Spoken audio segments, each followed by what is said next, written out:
അപ്പോൾ ഇതാണ് നമ്മൾ പുതിയതായിട്ട് താമസിക്കുന്ന നമ്മുടെ അക്കോമഡേഷൻ കേട്ടോ.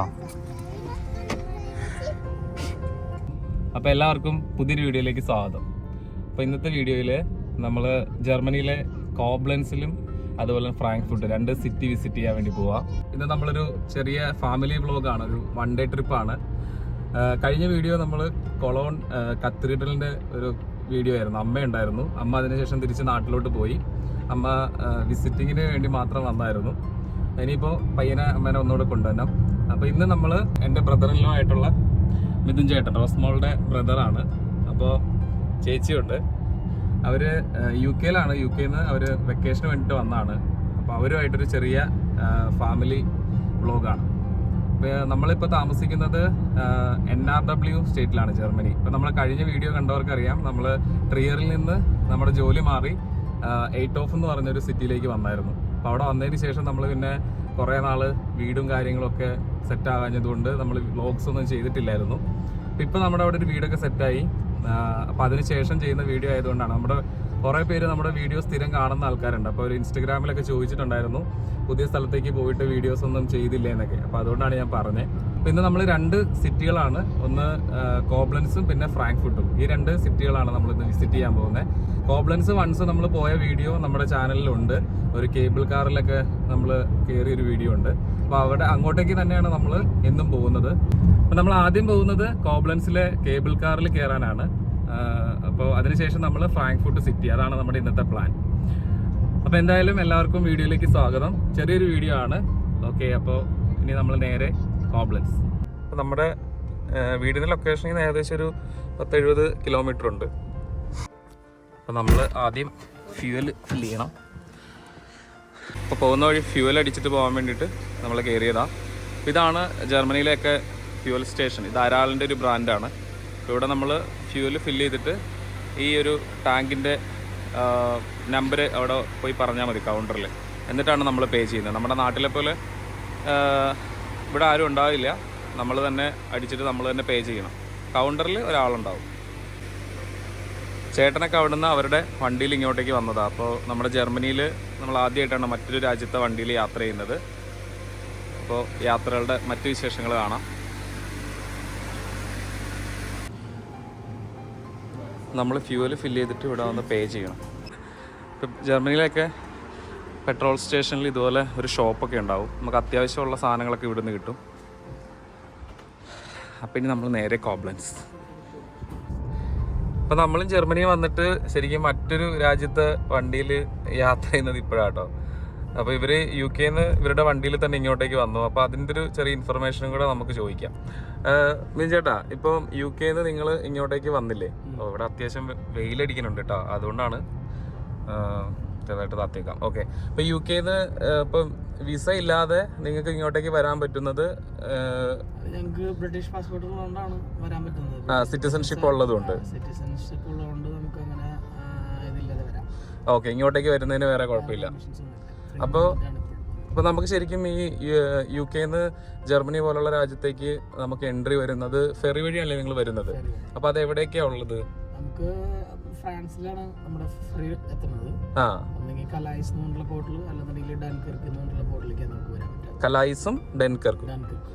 ഓക്കെ, അപ്പോൾ ഈ ഫെറിക്കൊക്കെ നമ്മൾ നേരത്തെ ബുക്ക് ചെയ്യണം?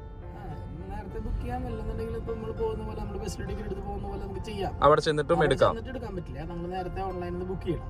ഓക്കെ, ഒരു ദിവസം മുമ്പെങ്കിലും നമ്മൾ ബുക്ക് ചെയ്യണം. ഒരു ദിവസം മുന്നേ ഇല്ലെങ്കിലും നമ്മൾ 2 മണിക്കൂർ മുന്നെങ്കിലും നമ്മൾ എടുക്കണം. അപ്പ് ആൻഡ് ഡൗൺ ടിക്കറ്റ്സ് എടുക്കണം. അപ്പ് ആൻഡ് ഡൗൺ എടുത്താലും കുഴപ്പമില്ല, എടുത്താലും ഓക്കെ, കുഴപ്പമൊന്നുമില്ല. ഈ വണ്ടിക്കൊക്കെ അപ്പ് ആൻഡ് ഡൗൺ എടുക്കും. ഓക്കെ, ഈ വണ്ടിക്ക് ഇപ്പോൾ നമ്മൾ ഇങ്ങോട്ടേക്ക് വരാനായിട്ട് ഫെറിക്ക് ഇപ്പോൾ എത്ര പൈസ ആയി? ഇതിപ്പോൾ നമുക്ക് വണ്ടിയുടെ മാത്രമല്ല അവർ ചോദിക്കുന്നത്, അവർ ആൾക്കാരുടെ എണ്ണം കൂടി ചേർത്താണ് നമ്മൾ എടുക്കുക. ഓക്കെ, ഇപ്പൊ 4 ആൾ വന്നുകൊണ്ട് ഇപ്പൊ നമുക്ക് 32 പൗണ്ട് വെച്ച് ഒരാൾക്ക് 32 പൗണ്ട്. വണ്ടിക്ക് എക്സ്ട്രാ കൊടുത്തോ? ഇല്ല. അപ്പൊ ടോട്ടല് ഒരു അപ്പ് ആൻഡ് ഡൗൺ അങ്ങോട്ടും ഇങ്ങോട്ടും. ഓക്കെ. പിന്നെ നമ്മൾ ജർമ്മനിയിലോട്ട് ഇപ്പൊ എത്തിക്കഴിഞ്ഞാൽ പിന്നെ നമുക്ക് ഇവിടെ നിന്ന് ഇപ്പൊ പല സ്ഥലങ്ങളിലേക്ക് ബെൽജിയം ഒക്കെ പോകാമല്ലോ. ഫ്രാൻസിൽ വന്നു കഴിഞ്ഞാല് അവിടുന്ന് അടുത്ത് നമ്മൾ കിടക്കുന്ന കൺട്രി എന്ന് പറയുന്നത് ബെൽജിയം കഴിഞ്ഞിട്ടാണ് നമ്മൾ ഈ പറഞ്ഞ പോലെ നെതർലാൻഡ്സ് ഒന്ന് ടച്ച് ചെയ്തിട്ടാണ് നമുക്ക് ജർമ്മനിയിലേക്ക് എത്താൻ പറ്റുള്ളൂ. ഓക്കെ. അപ്പൊ നമ്മള് ഇങ്ങോട്ടൊക്കെ വരുമ്പോ വേറെ ബോർഡറിലൊന്നും വിഷയമില്ലല്ലോ, അങ്ങനെ ബോർഡർ ക്രോസിംഗ് ഒന്നും ഇല്ലല്ലോ? അങ്ങനെ വേറെ പ്രശ്നങ്ങളൊന്നും ഇല്ല. നേരെ ഒരു മോട്ടോർ വേ കൂടെ നമ്മൾ അങ്ങനെ പോകുന്നു. കുറെ കഴിയുമ്പോൾ നമുക്ക് കാണാൻ പറ്റേ പറഞ്ഞ പോലെ ബെൽജിയം എത്തി, നമ്മളിങ്ങനെ നെതർലാൻഡ്സ്, വെൽക്കം ടു നെതർലാൻഡ്സ് അത് കണ്ടു, അങ്ങനെയൊക്കെ വരും. അതല്ലാതെ വേറെ പ്രത്യേകിച്ച് ഇവിടെ അങ്ങനെ യൂറോപ്യൻ യൂണിയൻ ആയതുകൊണ്ടായിരിക്കാം വേറെ അങ്ങനെ ചെക്കിംഗ് ഒന്നുമില്ല. അപ്പൊ നമ്മളിപ്പോ ബ്രിട്ടീഷ് പാസ്പോർട്ട് ഇല്ലെങ്കിൽ, ഇപ്പൊ BRP കാർഡ് മാത്രം ഉള്ളെങ്കിൽ വിസ വേണ്ടേ വരാനായിട്ട്? നമുക്ക് ഷെങ്കൻ വിസ എടുക്കണം. ഷെങ്കൻ വിസ എടുത്തിട്ട് ഇങ്ങോട്ടേക്ക് വരാൻ പറ്റും. Okay okay. പിന്നെ നമ്മൾ വണ്ടിക്ക് വേറെ എന്തെങ്കിലും ഒരു ഇത് പറയുന്നുണ്ടോ പ്രത്യേകിച്ച്? ഇപ്പൊ നമ്മൾ ഇങ്ങോട്ടേക്ക് പേപ്പറുകളെല്ലാം കയ്യിൽ വെക്കണം. ഓക്കെ. ഗൂഗിൾ അടിച്ച് നോക്കി കഴിഞ്ഞാൽ നമുക്ക് അതിന്റെ ഭംഗിയായിട്ട് കാണാൻ പറ്റും. മെയിൻലി നമ്മുടെ വണ്ടിയുടെ V5C കയ്യിൽ വെക്കണം. അതുപോലെ MOT സർട്ടിഫിക്കറ്റ്, ഇൻഷുറൻസ് സർട്ടിഫിക്കറ്റ്, അങ്ങനത്തെ കാര്യങ്ങളെല്ലാം നമ്മൾ കയ്യിൽ വെക്കണം. നമ്മൾ ഈ രാജ്യത്ത് യാത്ര ചെയ്യുമ്പോൾ നമ്മളിപ്പോൾ വേറെ രാജ്യത്തുനിന്നുള്ള ഒരു സെറ്റിംഗ്സ് ഉള്ള വണ്ടിയിലല്ല പോരുന്നത്. നമ്മൾ അതിന് ചെയ്യേണ്ട കുറച്ച് കാര്യങ്ങൾ, ഇപ്പോൾ ഹെഡ്ലൈറ്റിന്റെ ബീം പ്രൊട്ടക്ഷൻ കവേഴ്സ് വെക്കണം. അതിപ്പോ നമ്മുടെ വണ്ടിയിൽ അഡ്ജസ്റ്റ് ചെയ്യാൻ പറ്റുമെങ്കിൽ അങ്ങനെ ചെയ്യാം. ഈ റിഫ്ലക്ഷൻ ഒന്നും അടിക്കാതിരിക്കാൻ വേണ്ടി ലെഫ്റ്റ് ഹാൻഡ് ഡ്രൈവ് അല്ലേ, അതുകൊണ്ട് അങ്ങനത്തെ കുറച്ച് കാര്യങ്ങൾ നമ്മൾ അതിനകത്ത് ആഡ് ചെയ്യണം. അതുപോലെ നമ്മുടെ വാർണിംഗ് ട്രയാങ്കിൾസ്, അതുപോലെ ഇപ്പൊ UK വരുന്നുണ്ട്, UKയുടെ സ്റ്റിക്കർ ഒട്ടിക്കണം വണ്ടിയിൽ. പിന്നെ അതുപോലെ നമ്മുടെ UKയുടെ സ്റ്റിക്കർ എന്ന് പറഞ്ഞാൽ നമ്പർ പ്ലേറ്റിന്റെ അവിടെ ഫ്രണ്ടിലുണ്ട്. അത് നമ്മൾ ഇങ്ങോട്ടേക്ക് വരുന്നോണ്ട് ഒട്ടിക്കുന്നതാണോ? അതെ, നമ്മൾ ഇങ്ങോട്ടേക്ക് മാത്രമല്ല, ഏത് പുറത്ത് UKയുടെ പുറത്തേക്ക് പോകുമ്പോൾ നമ്മുടെ UKയുടെ വെഹിക്കിളാണെന്ന് നമ്മൾ കാണിക്കാനായിട്ട് അവരിപ്പോ യൂറോപ്യൻ യൂണിയൻകാരെ ചോദിച്ചേക്കുന്നതാണ്. ഓക്കെ. പിന്നെ ഈ ടയർ നമ്മളിപ്പോ ഇവിടെ വിന്റർ അല്ലേ ഈ സമയം, അപ്പൊ അതിന്റെ കാര്യം എങ്ങനെയാ? ജർമ്മനിനെ സംബന്ധിച്ച് ജർമ്മനി പറയണത് അവർക്ക് ഇത് ഒന്നെങ്കിൽ നമ്മള് സീസൺ ടയേഴ്സ് അടിക്കണം. ഓക്കെ. ഏത് സീസണിലാണെന്ന് വെച്ചാൽ വിന്റർ ആണെങ്കിൽ വിന്ററില്, അല്ലെങ്കിൽ ഓൾ സീസൺ ടയേഴ്സ് ആണെങ്കിൽ ഓൾ വെതർ ടയർ ഇടണം. Okay okay. അതും നിയമത്തിൽ പറയുന്നുണ്ട്. ഓക്കെ. പിന്നെ മറ്റു ചെക്കിങ്സ് ഉണ്ടോ? നമ്മളിപ്പോ നിങ്ങൾ ഇങ്ങോട്ടേക്ക് കേറുമ്പോ വണ്ടിക്കകത്ത് എന്തെങ്കിലും ഒക്കെ ഉണ്ടോ? അങ്ങനെയൊക്കെ ഉണ്ട്. അങ്ങനെ കാര്യമായിട്ട് അവർ ചോദിക്കണമെന്നില്ല, പക്ഷെ നമുക്ക് കുറച്ച് കാര്യങ്ങൾ കൊണ്ടുവരാൻ പാടില്ല, അങ്ങനത്തെയൊക്കെയുള്ള കുറെ കാര്യങ്ങളൊക്കെ ഉണ്ട്. പറഞ്ഞ പോലെ നമുക്ക് ആവശ്യമുള്ള സാധനങ്ങൾ മാത്രം നമ്മൾ എടുക്കുക. പറഞ്ഞ പോലെ ഫ്രഷ് മീറ്റ് അങ്ങനത്തെ കാര്യങ്ങളൊന്നും നമ്മളൊന്നും ട്രാൻസ്ഫർ ചെയ്യാതിരിക്കുക. ഓക്കെ. ഒത്തിരി നമ്മൾ കൊണ്ടുവരാതിരുന്നാൽ മതി. നമുക്ക് ആവശ്യത്തിനുള്ള അത്യാവശ്യമുള്ള സാധനം മാത്രമേ എപ്പോഴും നമ്മൾ കയ്യിലെടുക്കുക. ഒത്തിരി എടുത്തു കഴിഞ്ഞാൽ ഈ പറഞ്ഞ പോലെ നമുക്ക് അവർക്കും സംശയം തോന്നും, ചെക്ക് ചെയ്യും. കാരണം അവരും എനിക്ക് തോന്നുന്നു എക്സ്റേ സ്കാൻ ഒരു പരിപാടി ഉണ്ട്, അതിലവർക്ക് അറിയാൻ പറ്റുമായിരിക്കും. അവർക്ക് അറിയാൻ പറ്റും. വണ്ടി തുറന്നുള്ള ചെക്കിംഗ് ഒന്നും ഇതുവരെ കണ്ടില്ല. ആൾക്കാരുടെ അടുത്ത് മാത്രം അവര് ചോദിക്കൽ മാത്രം അങ്ങനെ കണ്ടു. പിന്നെ നമ്മൾ ഇവിടെ വരുമ്പോഴത്തേക്കും സൈഡ് വ്യത്യാസം ഉണ്ടല്ലോ. ഇപ്പൊ റൈറ്റ് ഹാൻഡ് ഡ്രൈവ് ആണല്ലോ ഇവിടെ. അപ്പോ അത് നിങ്ങളവിടെ ലെഫ്റ്റിലേ ഓടിക്കുന്നേ, അത് ഭയങ്കരമായിട്ട് ഡിഫറൻസ് തോന്നുന്നുണ്ടോ? ആദ്യമായിട്ട് ഓടിക്കുമ്പോൾ നമുക്കൊരു ചെറിയൊരു ബുദ്ധിമുട്ടുണ്ടാവും. ഞങ്ങൾ കഴിഞ്ഞ ഒരു 4 മാസം മുന്നേ വേറെ സ്ഥലത്തേക്ക് ഞങ്ങൾ പോയിരുന്നു, നെതർലാൻഡ്സിലേക്ക് ഞങ്ങൾ പോയിരുന്നു. അപ്പൊ അന്നേരം കിട്ടിയൊരു എക്സ്പോഷർ കാരണം വലിയ കുഴപ്പമില്ലാന്ന് പറയില്ലേ? അതെ അതെ. ഇപ്പൊ നമുക്കത് ഓക്കെ ആയി. ഇപ്പൊ ഓക്കെ, കുഴപ്പമില്ല. നമ്മൾ ശ്രദ്ധിക്കണം. എന്നാലും അതെ അതെ, നമ്മൾ സ്ഥിരമായിട്ട് ചില സിഗ്നലുകളും ഇതൊക്കെ വരുമ്പോഴത്തേക്കും വ്യത്യാസം വരും. നമ്മുടെ ഇവിടുത്തെ റോഡ് മാർക്കിങ്സ് ഓക്കെ, പക്ഷെ നമ്മുടെ സിഗ്നൽസ് സയൻസ് വ്യത്യാസം ഉണ്ടല്ലോ. ഓക്കെ. അത് നമ്മളൊന്ന് പഠിച്ചു വെച്ചിട്ട് വരികയാണെങ്കിൽ നല്ലതാണ്. പിന്നെ മെയിൻലി സ്പീഡ് ലിമിറ്റ് നമ്മൾ നോക്കാം. നമ്മുടെ വണ്ടിയൊക്കെ ആണെങ്കിൽ ഇപ്പൊ UK എന്നുള്ള വണ്ടി ആയതുകൊണ്ട് അതിന് മൈലാണ് മെയിൻലി സെറ്റ് ചെയ്ത് വെക്കുക, കിലോമീറ്റർ അല്ല. ഓക്കെ. അപ്പൊ ഈ ഒരു മൈൽ എന്ന് പറയുന്നത് എത്ര കിലോമീറ്ററാ? അതൊരു 1.5 കിലോമീറ്റർ റേഞ്ച് വരും. അങ്ങനെ ഒരു 1.4 അല്ലേ? പക്ഷെ നമുക്ക് നമ്മുടെ വണ്ടിയില് മറ്റേ മെട്രിക്സ് മാറ്റിയിട്ടാണ് ഓപ്ഷൻ ഉണ്ടാവും. അപ്പൊ നമ്മളത് ഇപ്പൊ നമ്മുടെ ഡാഷ് ബോർഡിലെ ഇതിൽ മാറ്റുക. അപ്പൊ നമുക്ക് മാറ്റി കഴിയുമ്പോൾ സെറ്റിംഗ്സിൽ മാറ്റി കഴിയുമ്പോൾ നമുക്ക് ഈ പറഞ്ഞ പോലെ കിലോമീറ്റർ കാണിക്കും. അപ്പൊ അതുകൊണ്ട് തന്നെ വലിയ ടെൻഷൻ ഇല്ലാണ്ട് നമുക്ക് പോരാം. Okay okay okay. അതല്ലാത്തവർക്കാണെങ്കിൽ നമുക്ക് ഇച്ചിരി പാടാ. നമുക്ക് കാൽക്കുലേറ്റ് ചെയ്ത് വരണം. കാൽക്കുലേറ്റ് ചെയ്ത് വരുമ്പോൾ നമ്മൾ മൈലിൽ ഓടിച്ച് ശീലിച്ച ആൾക്കാരായതുകൊണ്ട് സ്പീഡ് ഇച്ചിരി പാടായിരിക്കും. ഓക്കെ. ഞാൻ ചോദിക്കാൻ കാരണം എന്ന് വെച്ചാൽ, ഞാൻ ഇപ്പൊ നിങ്ങൾ വന്നു കഴിഞ്ഞിട്ട് സ്റ്റാറ്റസ് ഒക്കെ ഇട്ടപ്പോഴേ കുറെ ഫ്രണ്ട്സ് ചോദിച്ചു എങ്ങനെയാ അവരവിടുന്ന് ബൈ കാറിന് വന്നതെന്ന്. കാര്യം ഇപ്പൊ ഇവിടെ ഉള്ളവർക്കൊക്കെ അറിയായിരിക്കും, പക്ഷെ നാട്ടിലുള്ളവർ നോക്കുമ്പോൾ രണ്ട് രാജ്യമാണല്ലോ, UKയും ജർമ്മനിയാണല്ലോ. അപ്പോൾ ഒന്നല്ലെങ്കിൽ ബൈ ഫ്ലൈറ്റിനൊക്കെയാണല്ലോ ആൾക്കാർ വരുന്നത്. പക്ഷെ നിങ്ങൾ ഇങ്ങനെ വരുമ്പോൾ ഫ്ലൈറ്റിനേലും എക്സ്പെൻസ് കുറച്ചുകൂടെ കുറവല്ലേ വരുന്നേ? അത് depends time of the year ആണ്. നമ്മൾ നേരത്തെ പ്ലാൻ ചെയ്ത് ഒരു 5-6 മാസം മുന്നേ ടിക്കറ്റ് ഒക്കെ എടുത്ത് വെക്കുകയാണെങ്കിൽ എനിക്ക് തോന്നുന്നു ഫ്ലൈറ്റ്സ് ഇത് ഇച്ചിരി കൂടി ചീപ്പർ ആയിരിക്കാം.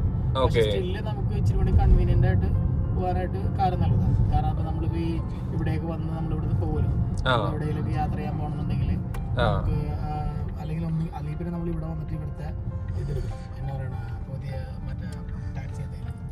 Okay okay. അപ്പൊ അങ്ങനെയുള്ളൊരു എക്സ്പെൻസ് നോക്കുമ്പോ നമുക്ക് ഇച്ചിരി കൺവീനിയന്റ് ആയിട്ട് തോന്നുന്നത് വണ്ടി. പിന്നെ നമുക്ക് പിള്ളേരൊക്കെ ഉള്ളതുകൊണ്ട് എവിടെയെങ്കിലും നിർത്തിയൊക്കെ ആണെങ്കിലും അത്യാവശ്യം റിലാക്സ് ചെയ്ത് വരാം. Okay okay. അപ്പൊ നമ്മൾ കുറച്ച് ബേസിക് ആയിട്ടുള്ളൊരു ഇൻഫർമേഷൻ ഒന്ന് അറിയാൻ വേണ്ടിയിട്ടാണ് കേട്ടോ. അങ്ങനെ പിന്നെ ഇപ്പം ഇപ്പം ഇവിടത്തേക്ക് നമ്മൾ ചില സ്ഥലങ്ങളിലൊക്കെ ചെല്ലുമ്പോഴത്തേക്കും പാർക്കിങ്ങിന് ഇപ്പോൾ ഞാനൊരു ഇതുകൊണ്ട് കാണിച്ചു തരാം. നമ്മളിപ്പോൾ ഈ പാർക്ക് ഷൈൻ എന്ന് പറയുന്ന ഇതുപോലത്തെ ഒരു ചെറിയ സംഭവമുണ്ട്. അപ്പോൾ ഇത് നമ്മുടെയൊക്കെ വണ്ടിയിലുണ്ട്. അപ്പോൾ നമ്മളിവിടെയൊക്കെ ചെല്ലുന്ന സ്ഥലത്ത് ചിലയിടത്ത് പാർക്കിങ് നമുക്ക് ഒരു 2 മണിക്കൂറോ 3 മണിക്കൂറോ ഒക്കെ ഉണ്ടാവുള്ളൂ.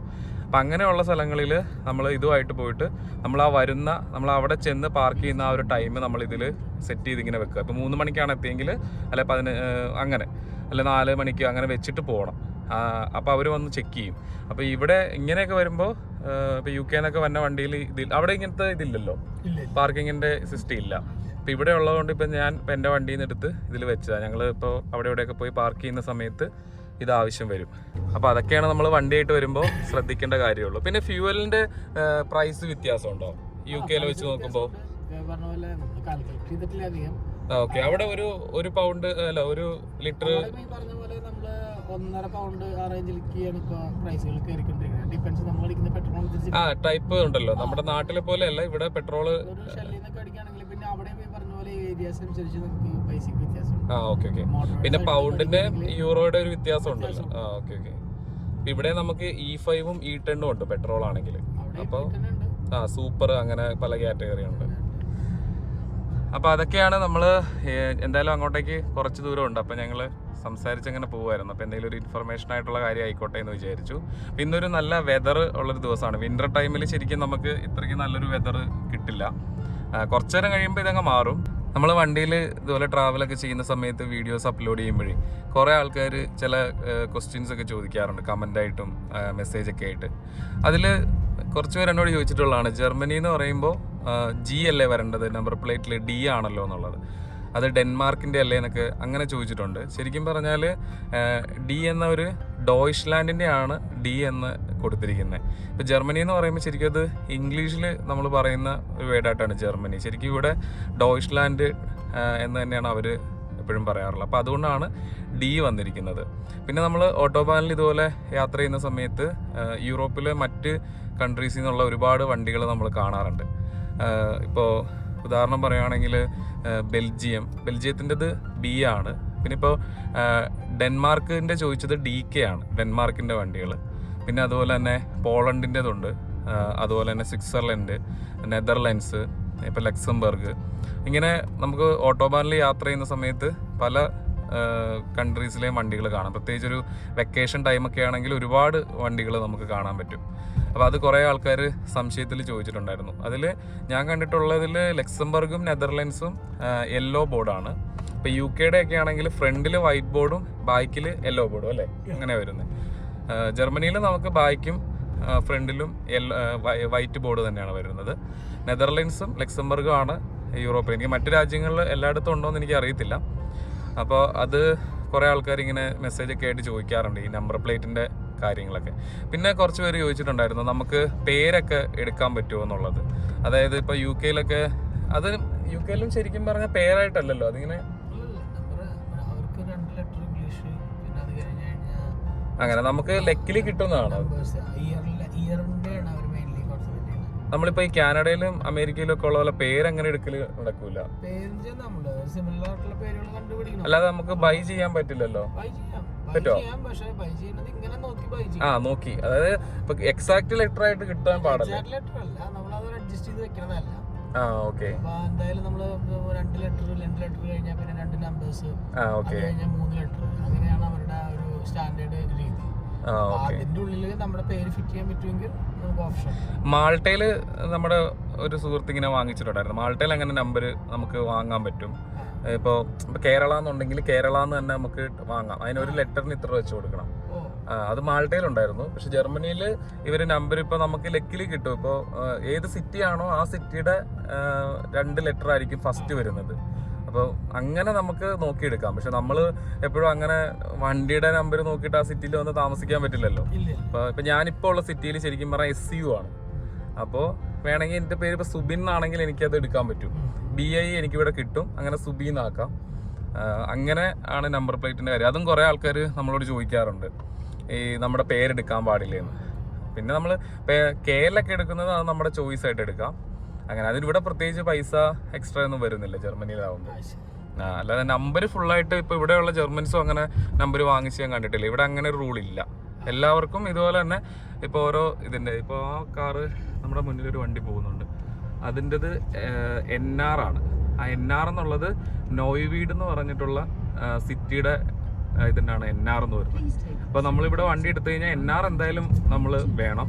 ഈ JJയും പിന്നെ വരുന്ന ആ 217 എന്നുള്ള നമ്പറില്ലേ, അത് നമുക്ക് സെലക്ട് ചെയ്യാം. അതാണ് അതിൻ്റെ ഒരു ഇത് പറയുന്നത്. മനസ്സിലായെന്ന് അറിയത്തില്ല, എങ്കിലും കുറച്ച് പേര് നമ്മളോട് ചോദിച്ചായിരുന്നു, അതുകൊണ്ടാണ് അത് എക്സ്പ്ലെയിൻ ചെയ്തത് കേട്ടോ. കുറച്ച് നേരമായിട്ടേ പുറകിലൊരു കുഞ്ഞു വ്ളോഗർ സംസാരിക്കുന്നുണ്ട്. എന്താ പറയാനുള്ളതെന്ന് കേട്ടെ.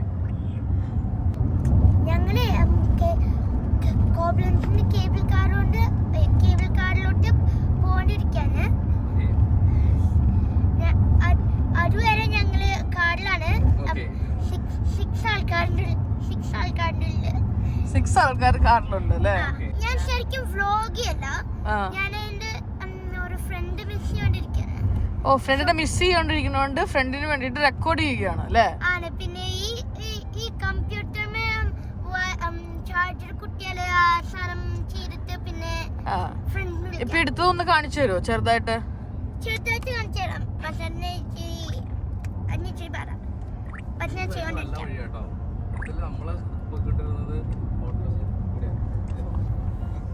പക്ഷെ ഞാന് കാണിക്കേണ്ട ഞാന് ഈ പുറത്തുള്ളൊരു കാഴ്ച വ്യൂ, പിന്നെ ഇതാണ് പുറത്തുള്ള വ്യൂ കാണിക്കുന്നത് അല്ലേ?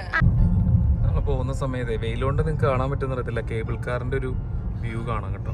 നമ്മൾ അങ്ങോട്ടേക്കാണ് പോകുന്നത്.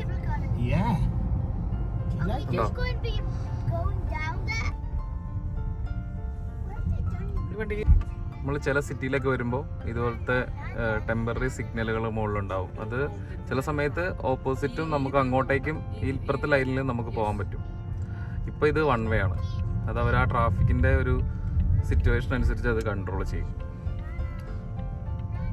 ഇപ്പം ആ ഇൻഡ് വിട്ടിരിക്കുന്നത് ചില സമയത്ത് ഗ്രീൻ ആവും. അങ്ങനെ റോഡ് പണിയൊക്കെ നടക്കുന്നുണ്ടെങ്കിൽ മിക്ക സ്ഥലങ്ങളിലും ഇങ്ങനെ റോഡ് തിരിച്ചുവിടും. അന്നേരം നമ്മൾ മാപ്പിലൊക്കെ നോക്കി കഴിഞ്ഞാൽ ചില സമയത്ത് ഭയങ്കര കൺഫ്യൂഷൻ ആയിരിക്കും.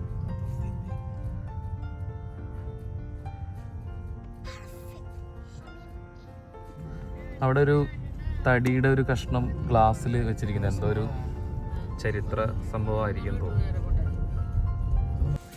അതുപോലെ തന്നെ ഈ സിഗ്നൽ കണ്ടില്ലേ, ഒരു ഡോട്ടായിട്ടുള്ളൊരു വൈറ്റ്, അത് ശരിക്കും ബസ്സിൻ്റെ സിഗ്നലാണ്. മുകളിൽ ആ വര പോലെ കാണിച്ചിരിക്കുന്നത്. ചില സിറ്റിയിൽ അത് ട്രാമിനുണ്ട്, ഇവിടെ ഇപ്പോൾ ബസ്സിന് വേണ്ടിയിട്ടാണ് അത് കൊടുത്തിരിക്കുന്നത്. അങ്ങനെ നമ്മൾ കേബിൾ കാറിൻ്റെ ലൊക്കേഷനിലേക്ക് എത്തിയിട്ടോ. ഇന്നിപ്പോൾ അത്യാവശ്യം തിരക്കുണ്ട്. ഇനിയിപ്പോൾ ഇവിടെ ഒരു പാർക്കിംഗ് കണ്ടുപിടിക്കണം ചേട്ടാ. അല്ലേ അവിടെ അങ്ങോട്ട് പോകാൻ പറ്റില്ല പാർക്കിങ്, നമ്മൾ തിരിച്ച് അവിടെ തന്നെ പോകണം. ഇതാണ് നമ്മുടെ കേബിൾ കാറിൻ്റെ സ്റ്റാർട്ടിംഗ് പോയിന്റ്. പക്ഷെ വണ്ടി ഫസ്റ്റ് പാർക്ക് ചെയ്തിട്ട് വന്നു.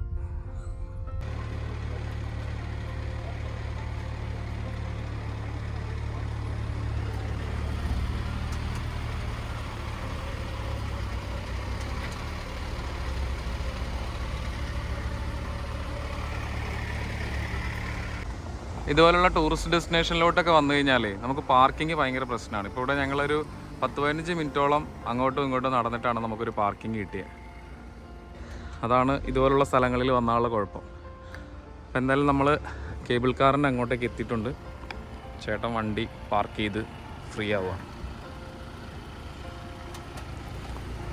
ഓക്കെ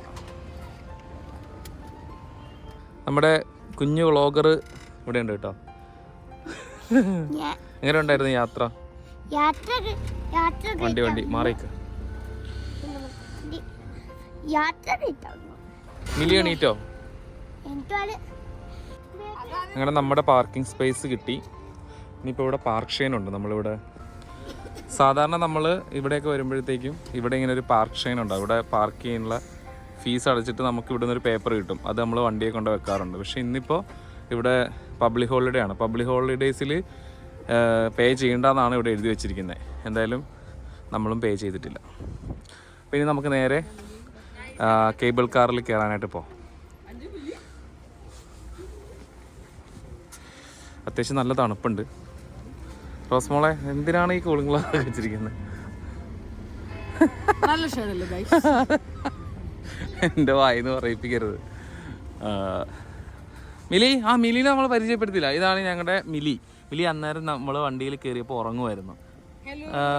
ഹായ് പറഞ്ഞു. മിലി എന്തെങ്കിലും പറഞ്ഞേ. മിലിയുടെ പേരെന്താ? മിലി. അതറിയാം. ആ വേണ്ട, മിലിക്ക് അത്ര അറിയാം. എല്ലാവർക്കും ഒരു ഹായ് കൊടുത്തേക്ക്. ഹായ്. ആ ഓക്കെ. എന്റെ പേര് പറഞ്ഞ നന്നായി.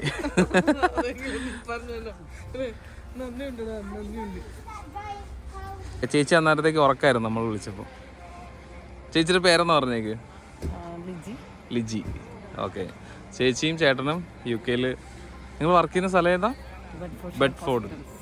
ഏത് ഹോസ്പിറ്റലാ? ആ ഓക്കെ, അവിടെയാണ് രണ്ടുപേരും വർക്ക് ചെയ്യുന്നത്. അപ്പോൾ ഇതാണ് നമ്മുടെ കേബിൾ കാറിൻ്റെ. ചേട്ടനെ ഒന്ന് ഹായ് കൊടുത്തേക്ക്. ചേട്ടൻ അന്നേരം വണ്ടി വെച്ചു. ആ പിന്നെ നമുക്ക് നേരെ ഇതിലോട്ട് കയറാം. ഒരു പ്രാവശ്യം നമ്മൾ ഇവിടെ വന്ന് വീഡിയോ ചെയ്തിട്ടാ കേട്ടോ. പക്ഷെ അന്നത്തേലും കുറച്ചും കൂടെ നല്ല ക്ലൈമറ്റാണ് ഇന്ന്. അപ്പോൾ കുറച്ചും കൂടെ ക്ലിയർ ആയിട്ട് കാണാൻ പറ്റുമായിരിക്കും. അപ്പോൾ നമ്മൾ ആദ്യം പോയിട്ട് ഇതിൻ്റെ ടിക്കറ്റ് എടുക്കണം. എന്നിട്ട് വേണം വന്നിട്ട് ഇതിൽ കയറാനായിട്ട്.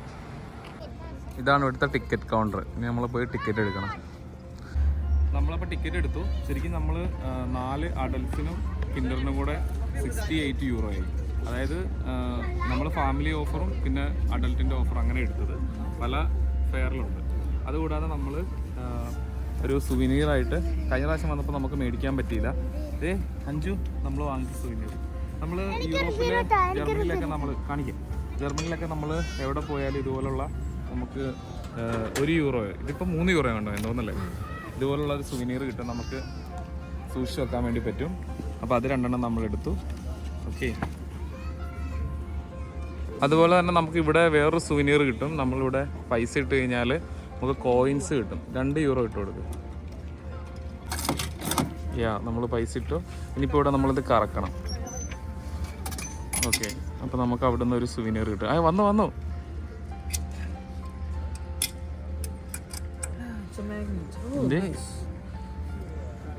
ഓക്കെ.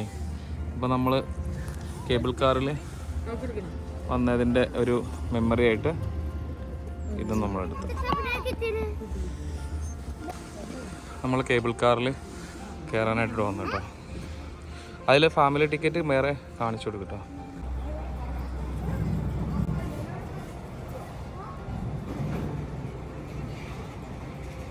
നമ്മളിവിടെ QR കോഡ് സ്കാൻ ചെയ്തു.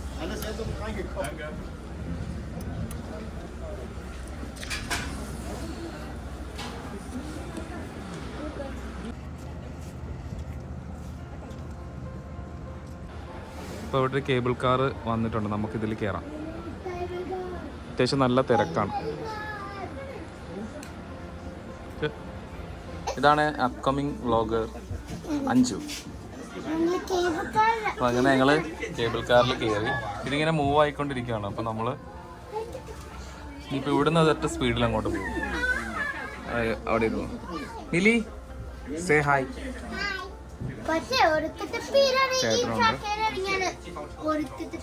ഇനിയുടെ അധികം സംസാരിക്കാൻ. ഓക്കെ. ഇനി ഇത്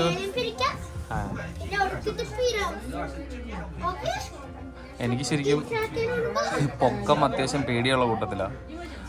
പക്ഷെ കഴിഞ്ഞ പ്രാവശ്യം ഞങ്ങള് ഒച്ചല്ലേ അവിടെ ആൾക്കാർ ബഹളം വെക്കും. സൗണ്ട് ഒക്കെ കേട്ടോ. ഓക്കെ. ഇനി ഇവിടെ നമ്മൾ സ്പീഡിൽ പോവാണ് കേട്ടോ. നമ്മൾ ടൈം കഴിഞ്ഞു.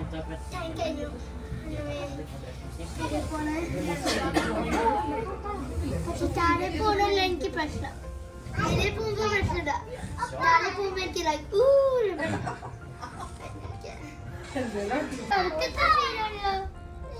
എങ്ങനെയുണ്ട് എല്ലാരും പോയിക്കേ. മിനിക്കുട്ടാ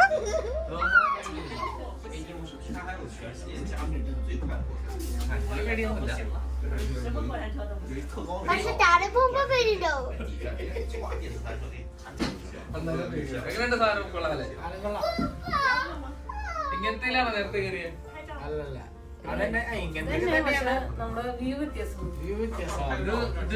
നല്ല വെളിച്ചം കൂടെ.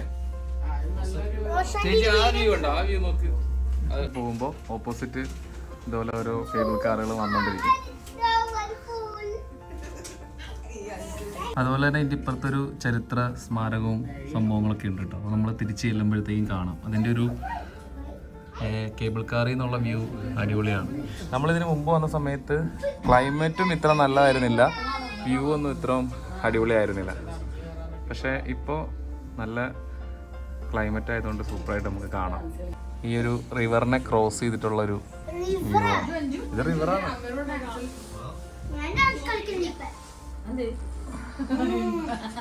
എനിക്ക് രണ്ടെണ്ണുണ്ട്.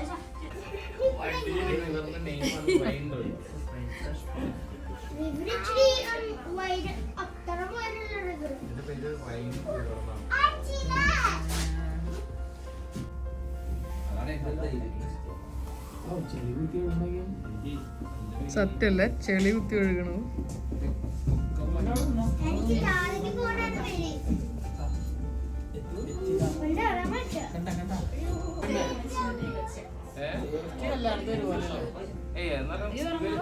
ഇറങ്ങാറായിട്ടാ എല്ലാരും എണീറ്റിരുന്നോ?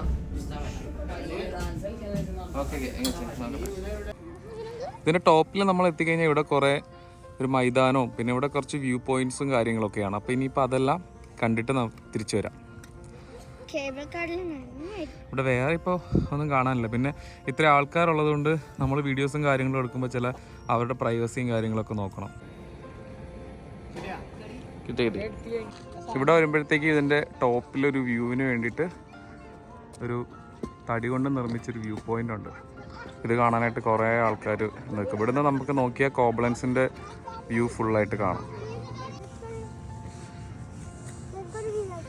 So we're going up now, up to the best point of the view. നമ്മൾ ഈ ടോപ്പ് സ്റ്റേഷനിൽ എത്തിക്കഴിയുമ്പോൾ ഇവിടെ ഒരു വ്യൂ പോയിന്റ് ഉണ്ട്. ഈ വ്യൂ പോയിന്റിൽ നോക്കി കഴിഞ്ഞാൽ ഈ കോബ്ലൻസിൻ്റെ സിറ്റിയുടെ ഒരു അടിപൊളി വ്യൂ കാണാം. ഇത് കാണാൻ വേണ്ടിയിട്ടാണ് ഈ ആൾക്കാർ മുഴുവനോട് വന്ന് നിൽക്കുന്നത്. ഈ ഒരു റിവറിനെ ചുറ്റിയുള്ള ഒരു വ്യൂ ആണ്. കോബ്ലൻസിൻ്റെ ഒരു ഫുള്ളായിട്ടുള്ളൊരു വ്യൂ നമുക്ക് ഇവിടെ നിന്ന് കാണാൻ പറ്റും.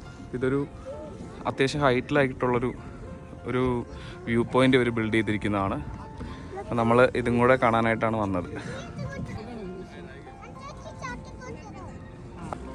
അങ്ങനെ അത്യാവശ്യം അവിടെ കറങ്ങി കുറച്ച് കാര്യങ്ങളൊക്കെ കണ്ടു.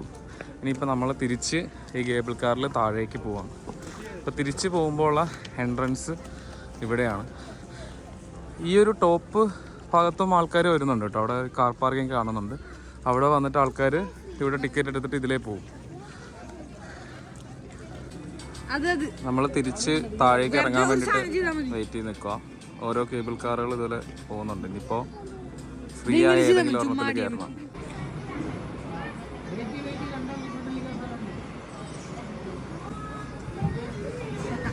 അപ്പം നമ്മൾ തിരിച്ചു പോവാണ്. ഇത് മുകളിലേക്ക് കയറുമ്പോഴും ഇറങ്ങുമ്പോഴും കുറച്ച് പ്രശ്നമാണ് എനിക്ക്. ഇവർക്ക് പ്രശ്നമില്ല. താഴെ ഇറങ്ങുമ്പോൾ അത്ര കുഴപ്പമില്ല കേട്ടോ.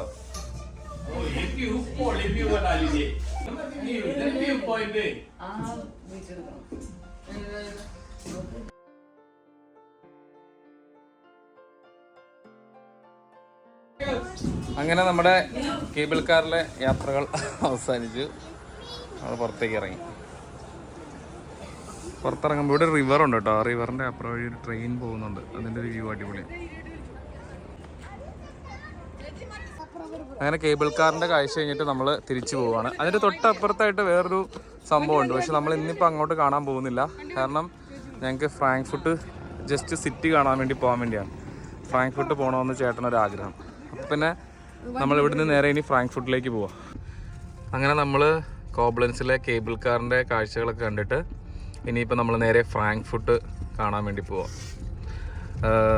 ഇപ്പോൾ ഇവിടെ സമയം 4:30 ഇപ്പോൾ വിൻ്റർ ടൈം ആയതുകൊണ്ട് ഇരുട്ടി തുടങ്ങിയിട്ടുണ്ട്. ശരിക്കും ഈ ഒരു സൈഡിൽ കാണുന്ന ഈ ഒരു റിവർ അതുമായിട്ട് അനുബന്ധിച്ച് കുറേ ആക്ടിവിറ്റീസ് ഇവിടെ ഉണ്ട്. ചെറിയ ബോട്ടിങ്ങും അതുപോലെ തന്നെ ചെറിയ ക്രൂയിസ് ട്രിപ്പും കാര്യങ്ങളൊക്കെ ഉണ്ട്. പിന്നെ നമുക്ക് ഫ്രാങ്ക്ഫർട്ട് പോകേണ്ടത് കൊണ്ട് നമ്മൾ നേരെ അങ്ങോട്ടേക്ക് പോയേക്കുക. ഇനിയിപ്പോൾ ഇവിടുന്ന് ഏകദേശം ഒരു 126 കിലോമീറ്റർ ഉണ്ട് നമുക്ക് ഫ്രാങ്ക്ഫർട്ടിലേക്ക്, ഫ്രാങ്ക്ഫർട്ട് സിറ്റിയിലേക്ക്.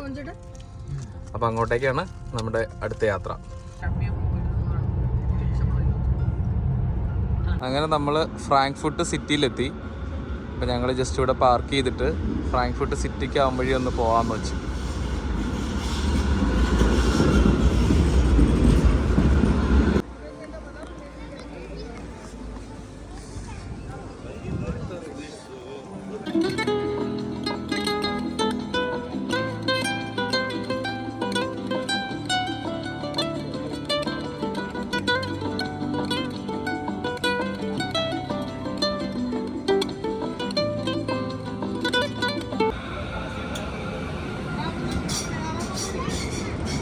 അപ്പോൾ നമ്മുടെ വീഡിയോ ഇവിടെ എൻഡ് ചെയ്യുക കേട്ടോ.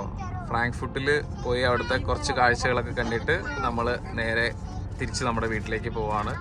രാത്രി ആയതുകൊണ്ട് പിന്നെ നമ്മൾ വേറെ വീഡിയോസൊന്നും എടുത്തില്ല. അപ്പോൾ നെക്സ്റ്റ് വീഡിയോയിൽ കാണാം. ബൈ.